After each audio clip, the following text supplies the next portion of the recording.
Juro, which won the Hindu Award for Best Fiction for Children in 2016. Wash of the Dead, which is long-listed for the Frank O'Connor Award. As an artist, she works with charcoal and an acrylic paint on the cross. Miss Venita lives in an old Portuguese house in the wall with 4 dogs and a cat. And she's about to set off on a great adventure, how to convert a temple plaza into a caravan. She and her daughter are off to set off on a great new journey across India. Thank you. Actually, the journey is done. It's a beautiful old introduction. I did that journey and I had a fantastic time. And I no longer have 4 dogs in one, I have 8 cats on one dog. So welcome. So I'm not going to teach you how to write a book. But what I'm going to try and walk you through is the process. How does a writer get from an idea to a book? What do you do when you get to the stage and think, oh my God, this is rubbish, what am I doing? What do you do when you get to the stage where you don't know what to do next? So I'm going to walk you through my process. And because I've always painted, a lot of that process involves little illustrations that we show you.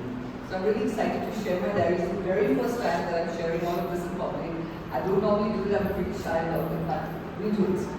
I've called this Right Stuff and I use the circle because the name of my writing supports circle is Right Stuff. And at the end of the session, please ask me to explain to you what a support circle is. Okay? Great, let's go. So, a writer's process, I've always asked writers how to write. When you write in the morning, you write in the afternoon, I mean when you get stuck, what do? I've always asked you writers about their process. And each writer has a unique process, but it always falls into certain kind of pathways, always a certain kind of journey. So that's the journey I'm going to walk you through.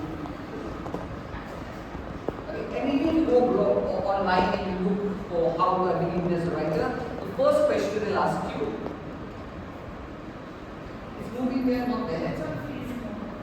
Okay, somebody come and help.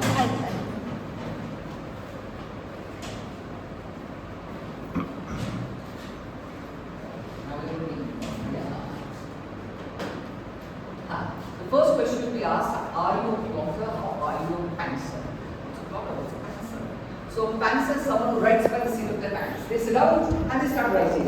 Now famously Stephen King is this and he's written by God, how many books? So he sits down with no idea what he's writing. He just has a character in mind. So that's one way of doing it. The other way is that you sit down and you want to know what your story is. Beginning, middle and end, only then you write. That's a plotter. Okay? But there are variations of theme. Who knows who this is? Well done, George R. Martin, Game of Thrones. And what George R. Martin says is, I plant ideas and I wait for them to grow. I'm a gardener. So I thought that was so beautiful. So you would also be a gardener.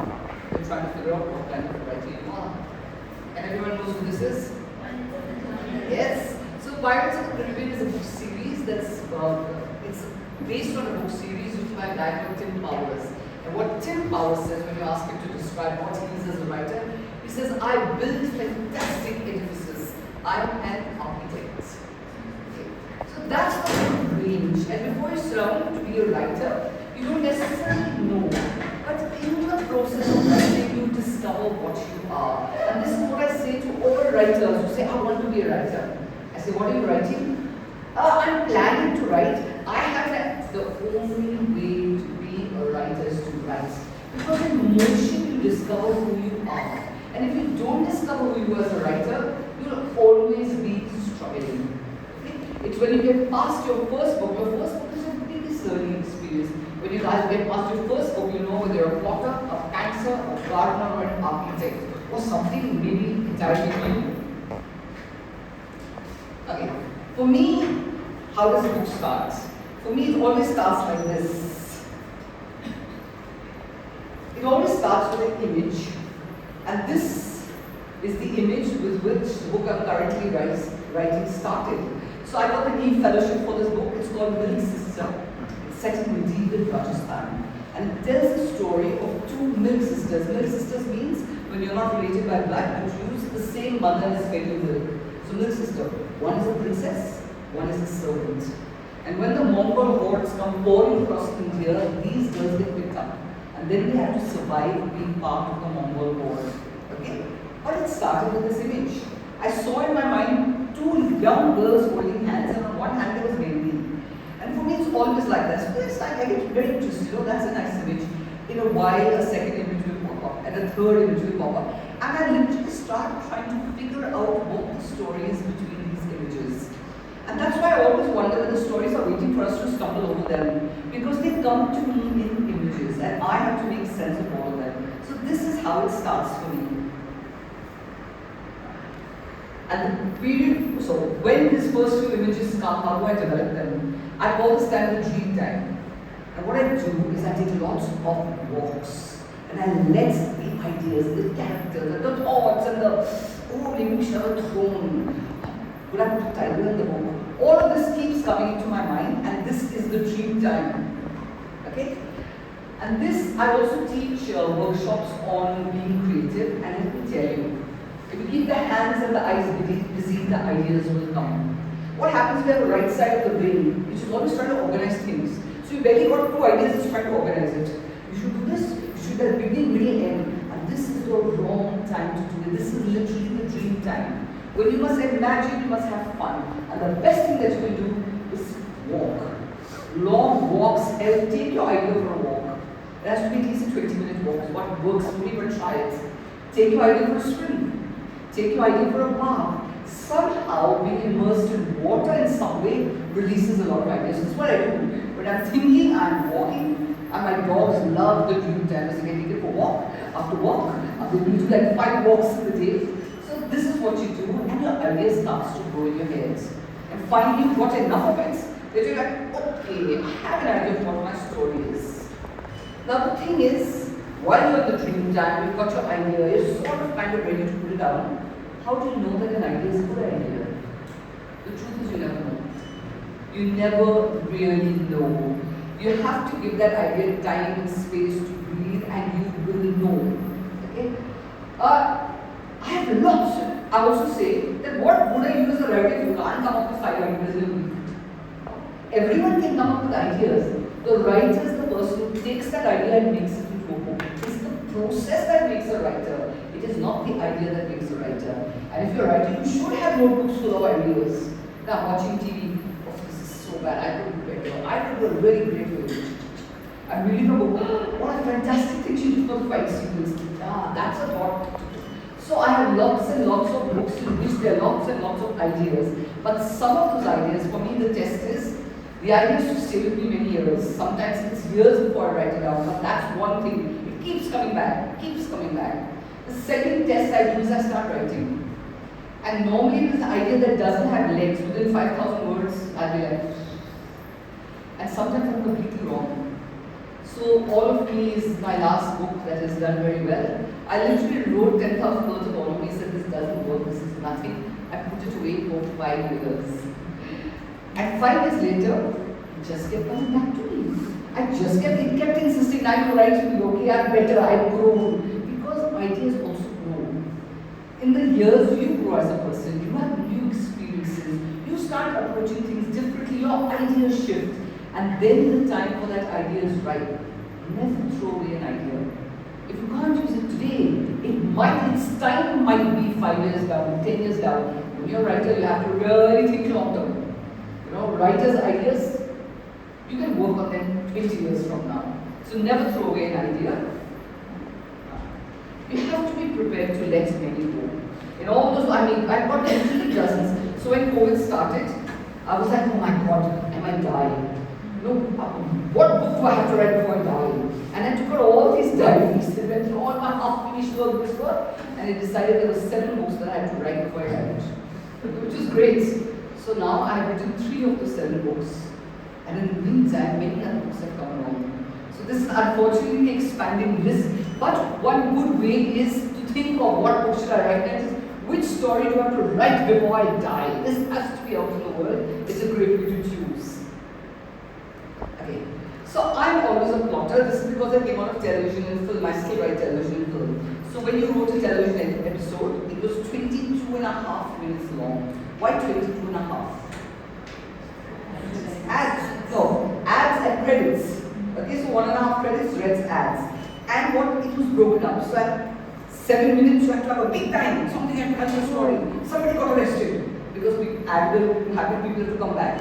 At 14 minutes into the story, something always had to happen. At 21 minutes, something really enormous had to happen, so they come back to the next episode. Now you can't do that if you're a pantser.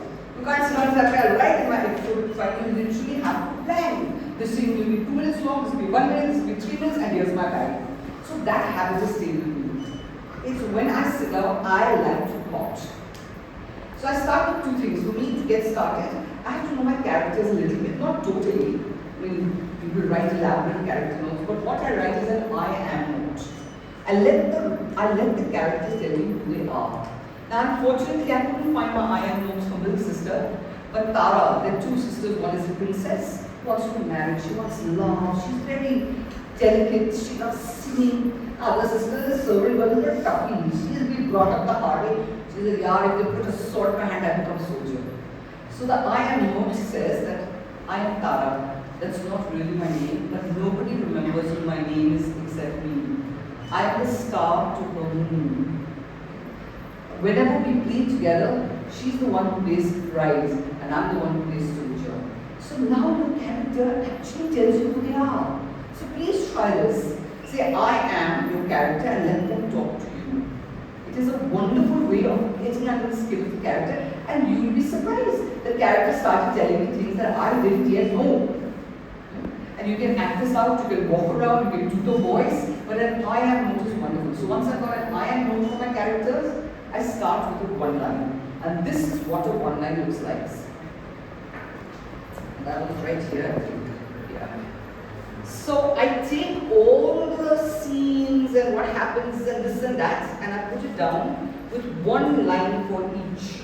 Literally 1 line. So this is an entire book. Alright? So literally I'll read it like this. It says, Padma on throne, faces Mongols, revealed. Scene 2 is Chanda found among servants. Scene 3 is together, Milk sister. Tara identifies treacherous prince. So I literally do it as a 1 line. Why do I do it as a 1 line? Because for me, I want to see my story in 1 page. So I can see how my story works. If it goes across several pages, it's very difficult to figure out what the heck your story is doing. Like this, I can look down it and I know, okay, my prince comes in here. Too late. I mean, he's a prince, he should be coming in there. He's an important character. So when I have it on 1 page, I can see the shape of my story very clearly. And post this, as I develop it, I keep adding stuff. And this is book 2. This is how much I have to do right now. It's duologies, Milk sister and blood sister. Okay. And when I develop it, I will be ready to sit down and write when my 1 line has become. Again, I love having it in 1 place. It's this way so I can carry it with me. But it's like this. I must be able to see how my story runs from the beginning to the end. And you'll find this hung up all over the house. And I will all through the day I'll be walking around, having chai and it. So I can see how it works. And I look at it and say, what happens to Tara from beginning to end? What happens to Chanda from beginning to end? Where does my villain enter? And when you can physically see a story, you can physically see where you're making mistakes. Okay, my villain doesn't come in here. Oh, they're a big tangle right in the beginning. You know, Tara and Chanda have a fight, but they have it too early. It should be a really big fight where they stop talking to each other and it should come at a point where they really need each other. So obviously you have to shift it. So this is my expanded 1 line, and it's only when I have this will I sit down to write. And again, this is many walks. It's many walks, it's many swings, yeah, all of that.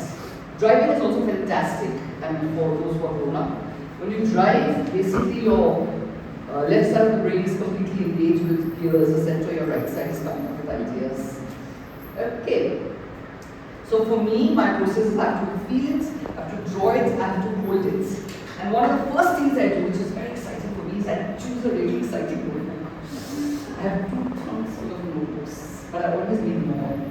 So once this is my think book, and what I do is it's a think book. Everything I think goes into this book because it's very easy to lose track. It's easy to lose track of why you made the decision you made. It's easy to a lot of. So this is my think book. Okay. Yeah. So for example, before I start, I do the what if questions. Okay? What if I drop? So the book has a magic weapon in it, the Sudarshan Chakra of Krishna. What if I drop the magic weapon? What if this is a story about two sisters and not a love story at all? What if this one book and not two books? You have to ask these questions of yourself. What if this book makes the bugs mad? Because it's very likely to. What if this is the one that we picked up? What if I'm not writing this right? My dislike of Chanda is shining through because I don't know what happened to milk sop. But in the story, she slowly then I said, okay, I need to make her not milk sop. And she becomes not milk sop. It's a process. So this is what I do. I have what if questions. Let me show you that. So in my story set in Jaisalmer, and this is the fort that it's set in. So I love doing all this. I love painting and drawing in my books. So what is this? Yeah. And I write notes to myself. My writing is a very solitary business. Who do you ask? Is this going okay? What is this? Notes to myself. I think you will enjoy this. You put the voice back in. Try dictating it. Try role playing. I'm telling myself. Setting the scene in bits and pieces, you've lost control. Check out how Philip Pullman does it. So I take out Philip Pullman's book and read the first chapter. Enough history. Just focus on the writing for a bit. You're going down rabbit holes. So add the shaman, look at a map of India, plot the route. God damn, have to get rid of Mirabai. She happens 2 centuries later. Mirabai was part of the story in my research. She's 2 centuries. So notes to myself happen in this as well. My characters, I guess somewhere. Yeah. So as I get to know them better, all these boxes will get filled in. And that's what, so I'm sure what I do if I don't draw and paint. If you can use a pair of scissors, you're good. Just what I call this casting my book. So if I think Shah Rukh Khan is meant to be the dad as that one picture, I'll stick it. How would I cast this if I was doing a movie? Just get the references that you need and have fun with this. Take pictures of the net, chop up magazines, put it all together so that then when you look at it, you're like, no, that's my cast. Right, I got it correct. And you move on. What is this? And I have to check in, regular check in. So I ask myself, how are you doing? Well, slow the story a bit, but put a lot of meat on the bone. I'm getting some emotional heft as well. Really need to read that Mongol history. I like my girls a lot more. So our process is in the book. Okay? They're not my problems. It's starting to sound like a suspiciously adult book. Oh God, I have an awful feeling there's going to be 3 books, not 2. I don't want to write 3 books. Not sure how page works. You have a structural problem. You need to introduce a shaman. So all of this, right? So I talk to myself because it's very difficult to find people to talk to, especially in this part of the journey of writing. So various. I mean, I always do a page that looks at what has already been done in the genre. Now this is historical fantasy. So I put all the tropes to make sure that I will not do tropes. Then I look at my story, the tropes that are already in the story. A trope for the younger people is something that you see again and again and again. Strong heroine, runaway marriage, those kind of things. And then I stay away that I don't do these in a bad manner. Okay, yeah, I've got Mongols rushing around my books. Okay, now please meet my little book. So I have a series of mini books and every chapter is one. And every character is one color. So in every scene, I know what Tara is doing and how she's responding. When she's angry, when she's sad. I know every book, Chanda, what she's doing, in every scene, what she's doing. And this really helps this color tagging. Because you're juggling so many characters, very often they fall into the cracks. Okay? And when there's a big turning point, it says closure, or it says, on opposite sides. So these little books travel around with me. This would be like 1/3 of a book. The plot would be here and as it progresses. Yes? Can we ask questions midway? Please feel free to ask. So, do you think there's any benefit of doing this in physical form where there are options to do it on a computer like screen? It depends how it works for you. For me, it has to be visible. If I'm not feeling it and touching it and writing it, it doesn't settle into my story. So eventually I go to my computer, but I am very, and I love it. I love putting stickers and Bible stationery. It all feeds into the process for me. It makes it very exciting. Otherwise, it's only in front of my computer, which can get incredibly boring at times. So that's my little book. Please keep a writing tracker. So like this is my writing tracker. Please note that it says, finish the damn first draft before you go to Neev. I have every day in one line I see what I've done. Now why is this important? I never used to do this. Then at some point I read, I'm always reading how to write a book. It said, keep a writing tracker. I said, okay. So I kept a writing tracker and I kept it for like, I always keep it now. But the first time I kept it across 2-3 years and I realized, because of my writing tracker, which I would never realize, at 10,000 words I get very bored and I give up. So all the half-written books are like 10,000 words, which I would never recognize. So this pattern is fantastic. I'll tell you the second thing that I realized, which is really good. I realized that 3 days before the full moon, I write like a maniac. It's true what they say about women creativity across the years. So now if I'm stuck with a story, I make sure 3 days before the full moon, that's when I'm going to write it. And you have such breakthroughs, I can't tell you. This last full moon, which also had an eclipse, I was writing like a maniac. So I have to ask you this question now. What is the shape of your creativity? Yeah. And I'm going to explain what I mean. Anyone recognize this guy? Yeah. Wow, well done. This is indeed Reward Nicholas Percy Jackson. And I heard an interview that he gave where he said he has ADHD. So he would find it very difficult to finish a book. And finally he gave himself permission to write as many books as he likes at any time and not to finish any of them. And this really is what came home to me. Do we have a... So, what I always thought that when you sit down to write a book, you have to sit down, you have to work hard, you have to have discipline, you have to start at the beginning, and you don't stop till your book is finished, right? So we all think that the shape of our creativity is this line. This is what we are taught in school. You are introduced to a subject, you learn it, you do your homework, you do a bunch of tests, and then you know the subject. So it's always seen as a straight line. But I discovered for me this was not true. My shape of my creativity is a triangle. Because I get bored at 10,000 words. So what I do is I give my permission to do, and I just try and error. I try 5, I try less. For me, it's worked out in 3 books or 3 projects. So I always have 3 projects on my plate. When I write this one, I get bored of it. I switch to the next one. Instead of beating myself up, I would write, and then I would stop writing, then I beat myself up. Oh my God, it's so useless. You have no discipline. Then I would struggle. After 15 days, I got nowhere, and I'd be like despairing. All that is thrown out the window. I get bored, I switch to the next one. I get bored, I come back here, I go up there. This is what I do. So right now I'm writing with his sister. I'm writing an adult book. The second part of an adult book called Song of Dust. And I'm writing a marvelous documentary on a young rapper, Muslim rapper, wears a hijab and lives in the slums of New Orleans and is an amazing rapper called Sanya MQ. So this is what works for me. So please, when you're writing something and it's not working out, don't beat yourself up thinking the fault is in you. The shape of your creativity might be entirely different. And if you can figure that out, you can hack your creativity. Rick Riordan does 13 projects at a time. 13, 1 3 is that bad ADHD, but mine is, I'm happy with 3. So think about this. What is the shape of what I'm doing? Okay. Now we come to the actual writing process. So I've done this in August long, and I sat down and started writing. I have now learned that I'm a 3-draft person. If you ask me to do the 4th draft, I'll have a meltdown and I will walk away. I'm a 3-draft person basically. What's my first draft? Okay? My first draft is a vomit draft. Okay? You know what vomit is now? Only write forwards. Vomit it out on paper. Never go back and reread. Never go back and correct. Just keep writing forwards until you come to the end. So if I'm writing a book, again, for example, the heroine is blind, and halfway through I decide, oh shit, I should have made it deaf. I'll write her noting, heroine deaf from now on, and continue to write as if she's deaf. When I finish, I'll go back and fix it. Why? Because before a potter can make a vase, he first needs a clay on the wheel. This is your clay draft. You're just smacking the clay on the wheel.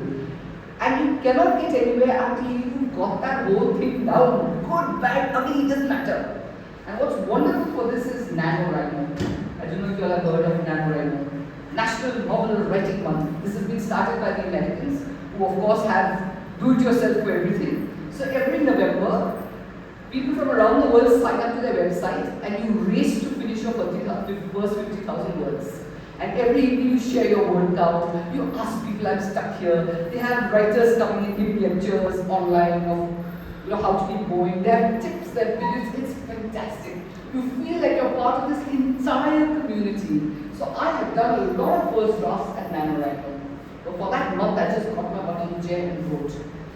And if you want the best advice ever on writing, I got from Hemingway. He said, how do you become a writer? Get your butt on the chair and write. That's how you become a writer. Okay, once you've finished your vomit draft, you take a break. You get some distance because you're going to be exhausted by this point and you need distance. You get some perspective. And for me, I get a print. Again, I'm very visual. I cannot correct a book on the computer. I have to have it like this, and then I'll read it and I'll make notes all the way around, and then I'll go back to do my next round of writing. Second draft is the hard work draft. This is where I fix it all. I fix the plot holes, I fix the bad characters, I fix the mistakes, I make her deaf instead of being blind. This is the really heavy duty hard work draft. It's my fix it draft. This is when you put your butt in the chair and you just write. But the thing is, because you have a full novel, it's so much easier. You're not wandering in the dark. You've laid down the railroad track. You know your destination. Now you put in the journey, the proper journey. My second draft is the one that goes out to beta readers. What's a beta reader? A beta is someone who reads to give you feedback. Now these are very difficult beasts, and I have some advice for you. Never choose someone you love as a beta reader. Okay? Because you want validation from mama, papa, your best friend, your boyfriend, but their feedback comes related with emotion. A stranger tells you, it's not really working, yaar, it's very boring. You're like, yeah, okay, idiot. But if your mother tells you that, or your best friend tells you that, oh my god, I'm such a bad writer, I have to do this way, I will never be a writer. You go and you spiral into this, never show to someone you love. Please find people slightly professional, slightly distanced to share to it. Also remember that not all readers know how to give feedback. Okay?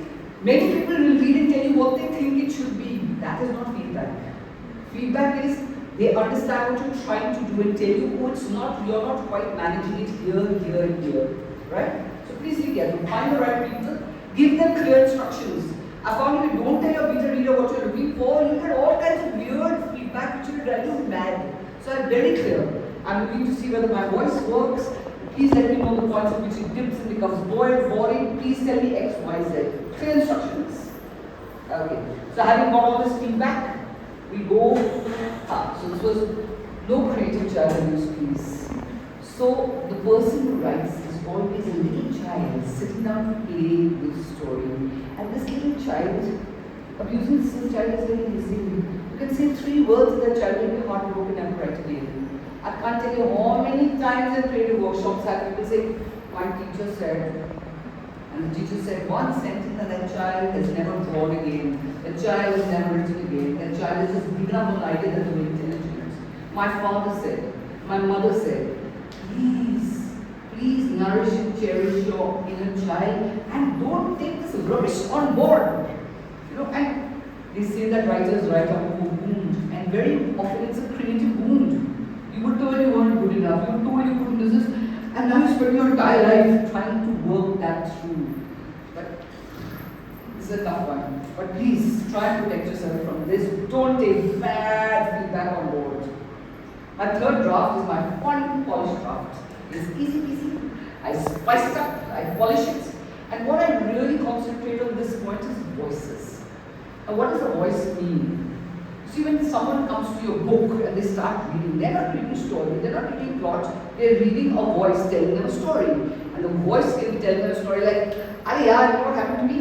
I went to Bandra and I was going to Samchan. Your story could have this voice. The story can have a voice that says, once upon a time, long time ago, far, far away, there was a princess who. It's a different kind of voice. Your story can have a voice that says, my name is so I'm very upset and I don't know what to do with my. These are all voices, right? And that is the first thing a reader encounters is a voice. So I give this a special focus on voice. What is my pitch, tone and voice? How am I telling the story? Am I being a friendly storyteller? Am I being a detached storyteller? Am I being a teacher type storyteller? See, this is why children must be very good. What kind of voice am I using in my story? story. And voice is what readers connect to. So really do this carefully, this choice. Okay, so we're going to do questions. I just thought that you might. I'm going to share these. You can come and see all of these. I thought you might like to see some of my art, just for fun. What I do, I keep many art diaries. So this book is set, Mill Sisters set in Rajasthan. So we did a trip to Rajasthan. And that's my diary. It starts with a star kulfi we ate at Bombay Airport, which was a cafe. That's the stepwell. These are two carriage princesses, howdahs. This is a doli. And this was on the gates of Jodhpur fort. They had all the hands of the satis. So, and these were the satis of the last ruler of Jodhpur. And right in the middle of all these stones, there was one blank spot. You see that blank spot? That's from the picture. And this really moved me. There is one blank stone. I wonder what happened to that Rani. Did she prefer the gentleness of poison and wine to fire? Did she fall sick? The arms of fever closing around her before the arms of fire would. Did she exchange throats with a Saheli, steadfastly loyal even to death, and walk to the gates, heart beating fast, and step through it to reverse the story, the fairy tale, the princess going back to servant. So it's, and all of this feeds back into my writing. I've got fort. This is Jharokkas from Mr. Rani, he's watched everything that's going on. This is the cradle, presented by the PWD to the last Maharaja, which has electric lights. And it has angels wearing saris. And it has angels and swords ready to kill anyone who tries to hurt the baby. It's marvelous. So this is Manor, these are the tombs of the kings. And the thing was doing this and responding to it in stories, writing out. I mean, there's a whole page of stories that various photo guys told me. This gives you such a flavor of the place. It also makes the entire job exciting. We think writing a book is to be a very serious business. But it's not to write. We have to say meaningful things, we have to have themes. Writing a book should be fun. Because who's writing a book? The creative child is writing that book. And we ain't having fun, your creative child ain't having fun, and then your writing is not going to go well. So please just keep this in mind. Okay, I'm just going to show you some of my art. So it's been raining, it's monsoon in Goa. We have the most beautiful ferns everywhere. And I just got obsessed with these ferns. So I started painting them. So this is watercolor. I thought watercolor was appropriate to use. And yeah, I've been having fun. I've been painting water again monsoon, so I got completely obsessed with water.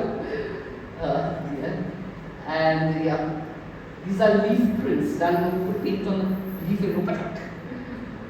What gift do you give a sister who has everything? My sister's a gardener, so I gave her all the flowers that grow in the garden. We painted them. I painted them for her. I work with charcoal. I had a whole Shiva phase where I did a lot of Shivas. Here's a couple. This is charcoal and paper. I suddenly, having not been Catholic for the longest time, I suddenly started painting Jesus Christ himself. And right now, there is one last image that is obsessing me, which I suspect is going to be a new book, and this is the image. It's a dragon in land. So I have a dragon with me somewhere. I don't know when I'll write it, but I know I have it. Okay, that's it from my side. Any questions? I hope you have lots of questions. First drafting process with 4 lines per sentence and whatnot. And you talked about the second draft where you would actually write down something and you dwell on it. In that time, would your perspectives, your ideas, your characters change a lot? So they changed a lot in the first draft, which is what I said. That's when you really are playing, you're volatile. So this guy is, so if I decide, like, this is my hero, maybe this is going to be a villain, I put a note. Say he becomes a villain, and from there on I treat him like a villain, I write it as a villain. Say if I set it in Rajasthan and I decide, no, actually I'm going to set it in South India, I put a note and I write it forward as it's in South India. And then I go back to my second draft and fix all that. Because by the time you got to the end of the first draft, you're quite clear what you're trying to do. Most of experimentation is over. Now your book is ready to be seriously written. You've made a lot of your choices. You do a little bit of up and down in your second draft, but your dramatic big choices have all been done in the first. So that's how I do it. Not too much material out. When my book is done, I go to my editor, and then the editor sits and edits. If you are not that confident, you can use an editing software. I would really not recommend it. So editing softwares are based on averaging. So they take your sentence and they look at AI looks at the average. So they give you a sentence which is average. You don't have average sentence. You want a sentence that has a voice. The first thing when you use an editing software, it will take the voice out of your book. So you're Indian, so your sentence when your character speaks in an Indian way. It will be corrected to proper Queen's English. You lose the flavor of your book. So that is why I don't like to. The only thing I will use is a spell check, which again I don't need. And also I don't like to use because you use so many Indian names and words, the spell checker goes mad. So just sitting say no. So I do not use the rest, the grammar check, nothing I use. When we all want to go into English schools, I write English student and write. And main editing is the editor's job. Until my third draft is out, I do not really do edits. There's a lot of editing in the process. The polish stage is where I would pull bits and pieces out and polish my book. And let the editor do their job. Yes. Emotionally attached to detached characters. I think that when we write, we always write out the emotion that we've experienced, which is also what makes it universal. Because everyone experiences the same emotions. Everyone feels rejection, embarrassment, horror, hate, fear, numbers. We all experience. So yes, but if you get very emotionally entangled with the character, you will not be able to write it. So you do a really weird thing, where you're trying to feel the emotion enough to describe it accurately on page, but you're also trying to keep distance enough to be able to describe it on page.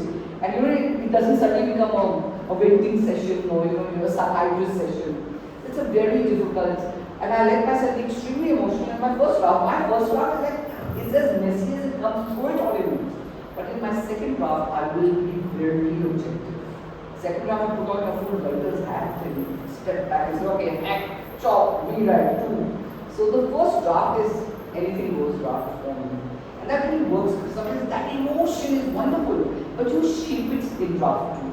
It couldn't work the way it was originally. Yes, and you got something. Yeah, it's not a question so much as something to share with the others, and I've told you this already. But I am a writer today, and I have a bunch of books. But the first time that the jump start literally that I got was a session that I attended, a similar session, and I'm here more for nostalgia than anything else. Many years ago, where Venita taught us writing and editing. Many of these things was a much longer, beautiful day session. But it was literally her session that got me started, and like you said, no critical feedback, creative child abuse, and her encouragement actually helped a lot of us at the workshop, myself doubt. So make the most of this. This is really a wonderful session to have. Thank you so much. Like I said, I'm doing it for Yes.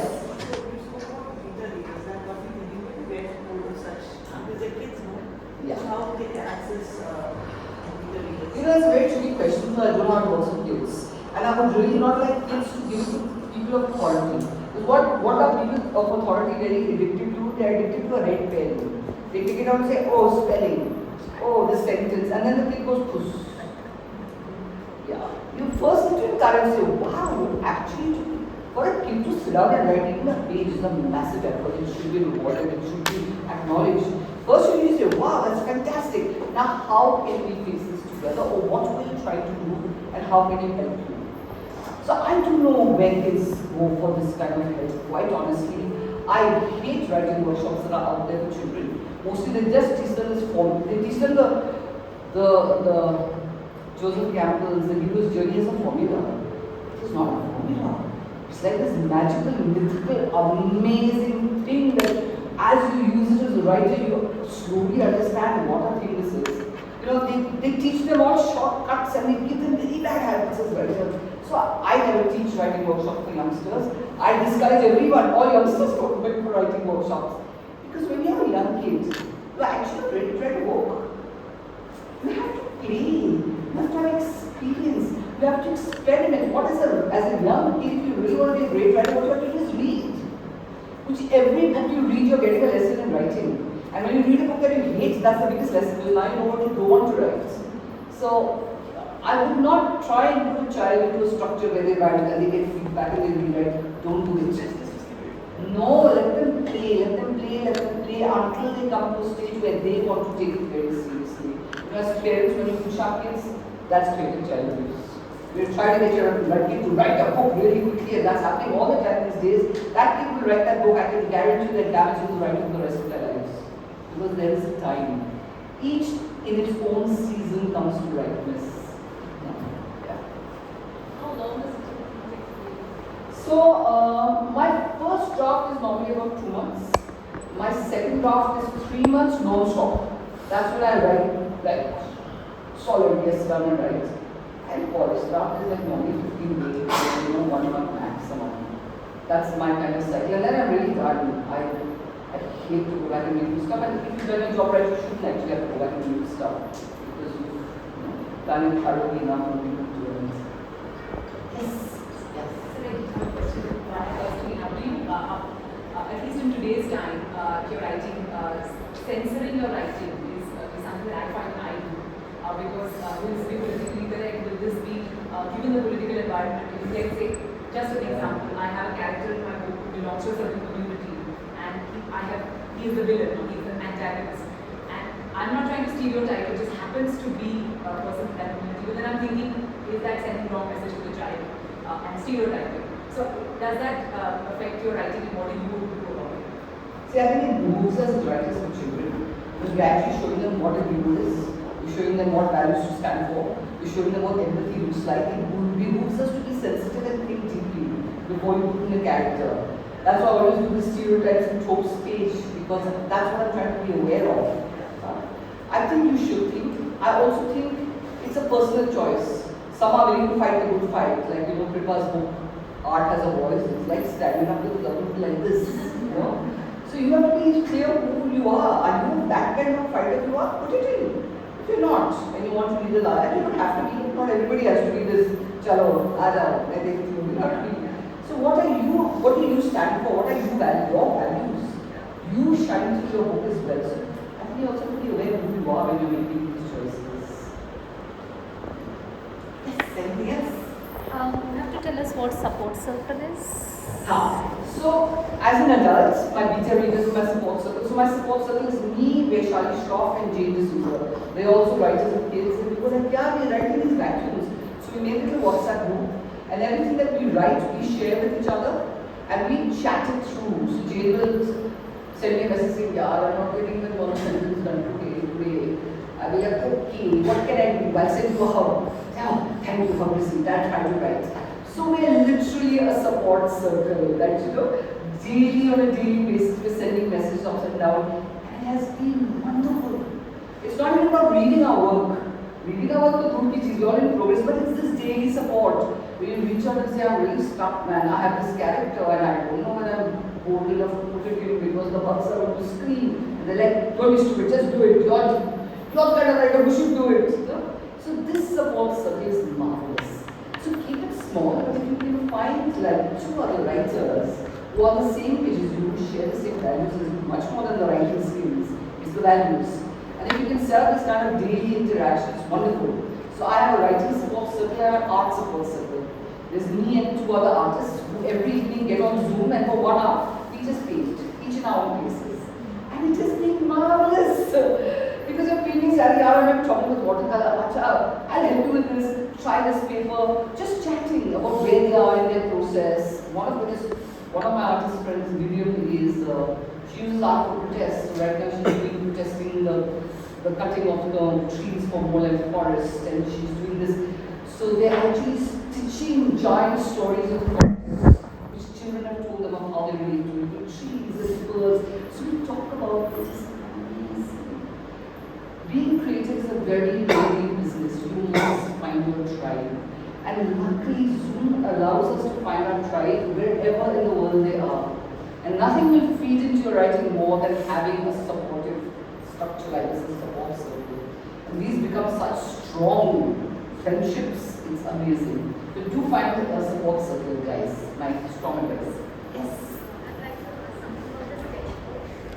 So the sketches, do you do it live and the writing also? Do you do it on the spot or do you take photos and come back? Sometimes yes, sometimes it's photos. I thought let me show you my traveling art kit because they're so cute. Sometimes live, but doing live in India is very difficult. You start painting and then you turn on and 4 people appearing. That's what madam. So, yeah. So this is my traveling art kit. It's a mint dabba.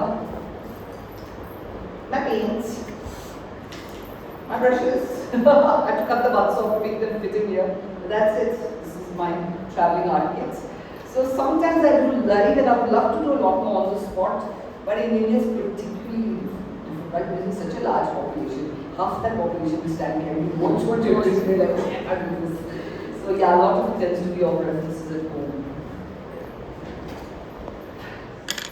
You know, I've always shivered on the brink because I'm not a trained artist.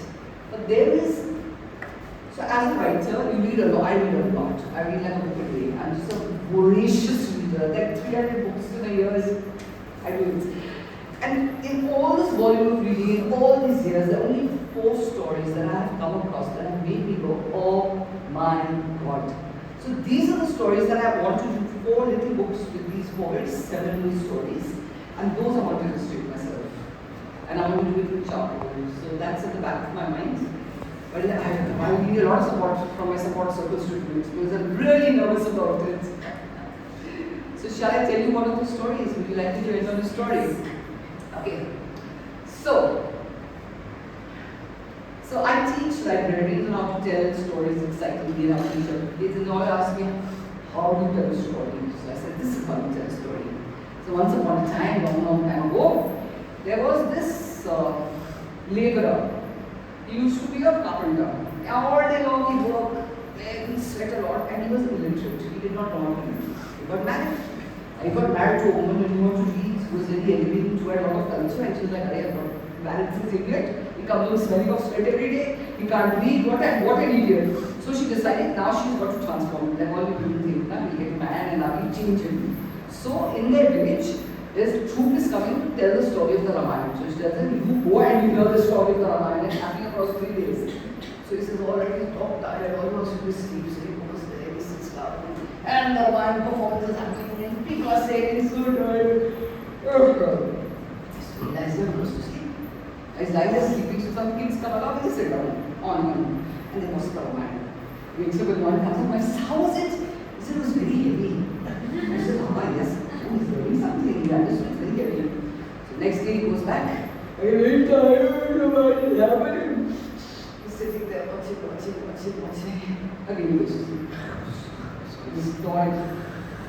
Some kids come along and they put a laddu in his mouth. Next morning he gets up, goes back to the house. He says, how was it? He says, it was very sweet. Oh wow, he's really learning something now. Good night, he goes right goes to sleep. And dog comes along. Something like this. Goes up next morning, wife says, how was it? He said, it was very salty. He said, salty? How can it be salty? Something must be wrong. So this evening I am coming with you. So he said, all right. So that evening they go through this stuff and all. Sit down, watch the Ramayana. Ramayana story is being told. And the man stands and says, Sita Maiya ko Ravan le gaya. He tells the story of Sita, her when she was taken away. And Sita was not a foolish woman, she was very smart, so she started going to Jubilee to leave a pathway that everyone could follow to rescue her. But at last they were traveling over the sea, and the last thing she had was the ring. Sita ne Maiya ne apni angoothi phenk di. And the ring fell and went all the way down into the depths of the ocean. And the storyteller stood there and said, Sita Maiya ki angoothi kaun leke aayega? Kaun hai? Kaun leke aayega? And our man is so carried away by this. He stands up and says, man! And he stands up, he cusses his dhoti, he jumps into the ocean. He swims to the bottom of the ocean. He finds the ring and he comes back out and he says, here. So that's how you tell a story. So that it becomes absolutely real. So that your listener believes that he can live and grow. So that it moves the person who's listening to action. That's how you tell a story.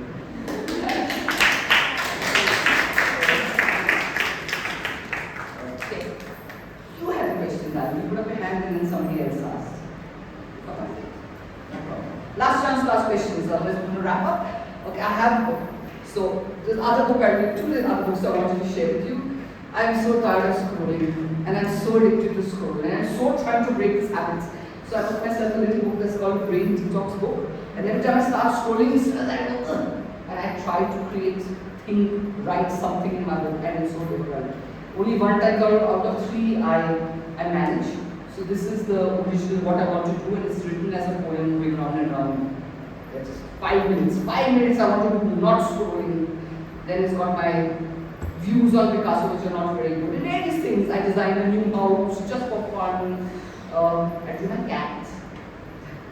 So yeah, it's got various things in it. It's got a stingray, it's got a collage. But this was what I was really trying to do to detox. And I thought I'd share it with you because as writers, by gum, how social media eats up our time.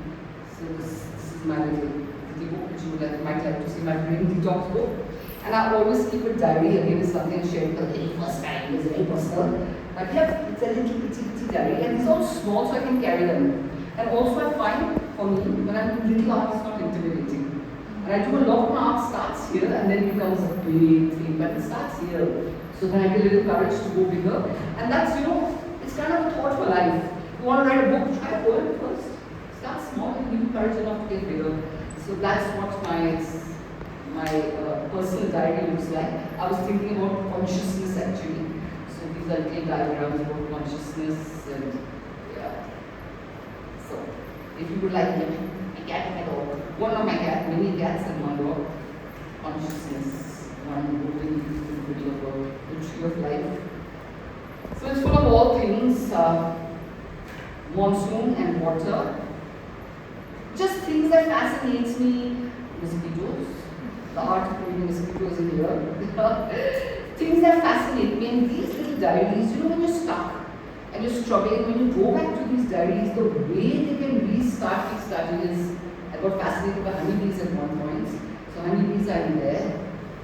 Then my daughter left to go and study abroad, and I wrote my heart. So this little painting, and there's a poem that says, rising now under the heart, a long, slow swell of sorrow, gathering a seething line as it flares towards the day of your evening. And all I have is this fragile ship, shaken already by too many storms.